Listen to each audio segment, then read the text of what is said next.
다이어트를 결심했거나 체력을 한번 키워봐야겠다라는 마음을 먹은 분들이 가장 쉽게 접할 수 있는 운동, 바로 달리기입니다. 신발만 신고 나가서 달리기만 하면 되니까요. 그런데 이런 경험 있지 않으신가요? 이제부터 나 매일 달릴 거야 라고 마음 먹고 호기롭게 달렸는데 다음날 온몸에 근육통이 생기고 무릎, 발목은 시큰거리고 달리기를 할 땐 정강이까지 아프고 이거 왜 그런 걸까요? 사실 달리기는 매일 하게 되면 오히려 몸에 독이 될 수도 있습니다. 오늘은 그 이유와 진짜 건강하게 달리기 습관을 만드는 방법까지 한번 알려드려 보도록 하겠습니다. 바로 가시죠. 달리기를 매일 하면 안 좋은 이유 그 첫 번째, 바로 관절 부상의 위험이 증가한다입니다. 여러분 혹시 이런 말 들어보셨나요? 관절은 한 번 다르면 돌아오지 않는다. 마치 지우개처럼.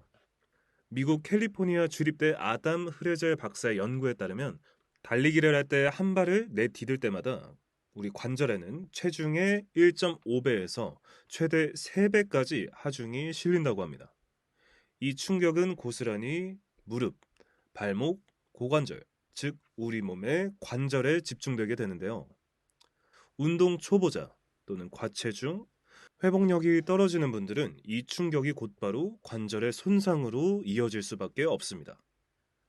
하버드 의과대학 연구에서도 밝혀졌습니다. 우리 몸의 관절, 즉 연골은 혈관이 적어 우리 몸 중에서도 회복 능력이 떨어지며 무릎 통증을 무시한 채 달리기를 반복하면 조기에 관절염이 발생할 수 있다고 해요. 즉, 회복 없이 반복된 달리기는 퇴행성 관절염을 빨리 불러온다. 우리가 나이를 점점 먹을수록 더 고통스러워질 수 있다는 얘기입니다. 매일 달리기를 하면 안 좋은 이유 그 두 번째는 바로 컨디션의 저하입니다. 운동을 하면 원래 몸이 더 좋아지고 컨디션도 올라가야 정상이잖아요. 하지만 회복 없이 매일 달리기를 반복하면 오히려 컨디션이 떨어질 수 있습니다. 회복되지 못한 몸으로 계속 무리를 하게 되면 평소보다 우리 일상에서의 퍼포먼스가 떨어지고 회복 시간도 더 길어지게 되면서 결국 오늘은 안 되겠는데 하면서 운동을 시작하고 나서도 금방 포기하게 되는 거죠. 자, 그러면 어떻게 해야 될까요? 많은 분들이 사실 이렇게 생각하실 거예요. 그럼 주에 2번에서 3번만 달리면 되는 거 아닌가요? 맞습니다. 사실 그게 정답이에요. 하지만 저는 매일 유산소 운동을 하는 걸 추천드립니다.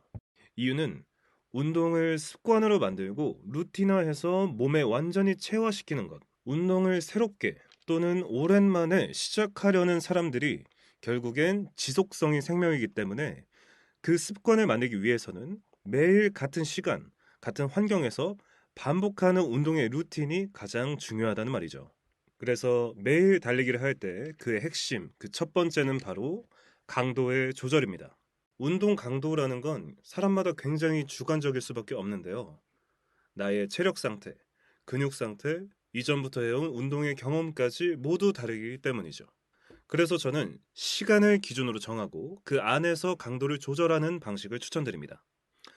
예를 들어, 나는 매일 20분 또는 30분 달리기를 할 거야 라고 정해놓고 그날의 컨디션에 따라 강도를 바꿔주는 겁니다. 월요일엔 정해진 30분 동안 멈추지 않고 달려주고 화요일엔 어제 달리기보다 조금 강도를 낮춰서 걷기와 달리기를 혼합해주는 운동을 하는 겁니다. 그 다음 수요일에는 지난 이틀 동안의 운동의 회복을 위해서 정해진 시간 동안 가볍게 걷는 정도의 운동만 해줘도 충분합니다. 그 다음 목요일부터 토요일까지는 컨디션에 따라서 그대로 반복하셔도 괜찮고 조금 더 내가 성장을 목표로 한다 했을 땐 이틀 동안 달리기를 해주셔도 괜찮습니다. 경우에 따라 일요일은 가볍게 걷기만 해주시거나 완전한 휴식을 가져주시는 것도 회복에 더욱 도움을 줍니다. 핵심은 이렇게 매일 같은 시간에 나가서 그날의 컨디션에 따라 강도만 조절하시면 된다는 거죠. 안 하는 날은 없게 만들어야 습관이 됩니다. 이렇게 강도를 조절하면서 부상 없이 달리기를 더 즐겁게 해보실 수 있는 거죠. 매일 달리기를 할 때 핵심 그 두 번째는 바로 대체 운동의 병행입니다. 매일 달릴 때 계획 세우는 거 너무 복잡해요 라고 말씀하실 수 있습니다. 맞습니다. 그래서 저는 대체 운동을 병행하는 걸 강력하게 또 추천드리는데요. 제가 가장 추천하는 건 실내 자전거를 타시는 겁니다. 혹은 야외에서 자전거를 타실 수도 있겠죠. 올바른 자세로 앉아서 타기만 해도 달리기보다 관절 부담은 훨씬 적고 체력 향상에는 충분한 효과를 주는 운동이기 때문입니다. 또 비가 오나 눈이 오나 밖에 천둥 번개가 치나 매일 같은 시간, 같은 환경에서 운동할 수 있는 정말 좋은 운동 중에 하나이기도 하죠. 또는 수영도 아주 훌륭한 대체제가 됩니다. 물에 저항을 받으면서 기초 근력도 기르고 무엇보다 관절에 부담이 거의 없는 물이라는 환경에서 운동하기 때문에 부상을 방지하면서 회복을 돕고 내가 달리기를 할 때 더 즐겁게 할 수 있는 훌륭한 대체제 운동입니다. 이렇게 오늘 매일 달리는 것이 우리 몸에 왜 독이 되고 어떻게 하면 되는지까지 한번 알아봤는데요. 오래 꾸준히 즐겁게 달리기를 하려면 오늘 여러분들이 기억하셔야 될 핵심은 바로 회복입니다. 강도를 조절해주고 다른 대체제 운동들을 병행해주면서 부상 없이 달리기를 꾸준히 즐겁게 이어가 보시길 바랍니다. 쉽고 재미있는 운동 상식 앞으로도 계속 전해드리도록 하겠습니다. 이 영상이 도움이 되셨다면 여러분, 정보는 공짜입니다. 구독, 좋아요 눌러주시고요. 다음에 또 유익한 콘텐츠로 찾아오겠습니다. 감사합니다.